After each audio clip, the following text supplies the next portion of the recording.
Genesis 31:31-55. I left secretly because I was afraid. Jacob replied to Laban, I thought you might take your daughters away from me by force. Whoever has taken your gods will be put to death. In the presence of our relatives, identify whatever is yours and take it. Now Jacob did not know that Rachel had stolen them. So Laban entered Jacob's tent, and Leah's tent, and the tent of the 2 female servants, but he did not find the idols. Then he left Leah's tent and entered Rachel's. Now Rachel had taken the idols and put them inside her camel's saddle and sat on them. Laban searched the whole tent, but did not find them. Rachel said to her father, Don't be angry, my lord. I cannot stand up in your presence because I am having my period. So he searched thoroughly, but did not find the idols. Jacob became angry and argued with Laban. What did I do wrong? He demanded of Laban. What sin of mine prompted you to chase after me in hot pursuit? When you searched through all my goods, did you find anything that belonged to you? Set it here before my relatives and yours, and let them settle the dispute between the 2 of us. I have been with you for the past 20 years.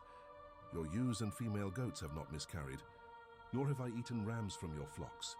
Animals torn by wild beasts I never brought to you. I always absorbed the loss myself. You always made me pay for every missing animal, whether it was taken by day or at night. I was consumed by scorching heat during the day and by piercing cold at night, and I went without sleep. This was my lot for 20 years in your house. I worked like a slave for you, 14 years for your 2 daughters and 6 years for your flocks, but you changed my wages 10 times. If the God of my father, the God of Abraham, the one whom Isaac fears, had not been with me, you would certainly have sent me away empty-handed. But God saw how I was oppressed and how hard I worked, and he rebuked you last night. Laban replied to Jacob, These women are my daughters, these children are my grandchildren, and these flocks are my flocks. All that you see belongs to me. But how can I harm these daughters of mine today, or the children to whom they have given birth? So now come, let's make a formal agreement, you and I, and it will be proof that we have made peace. So Jacob took a stone and set it up as a memorial pillar. Then he said to his relatives, Gather stones. So they brought stones and put them in a pile. They ate there by the pile of stones. Laban called it Jegar Sahadutha, but Jacob called it Galeed. Laban said, This pile of stones is a witness of our agreement today. That is why it was called Galeed. It was also called Mizpah, because he said, May the Lord watch between us when we are out of sight of one another.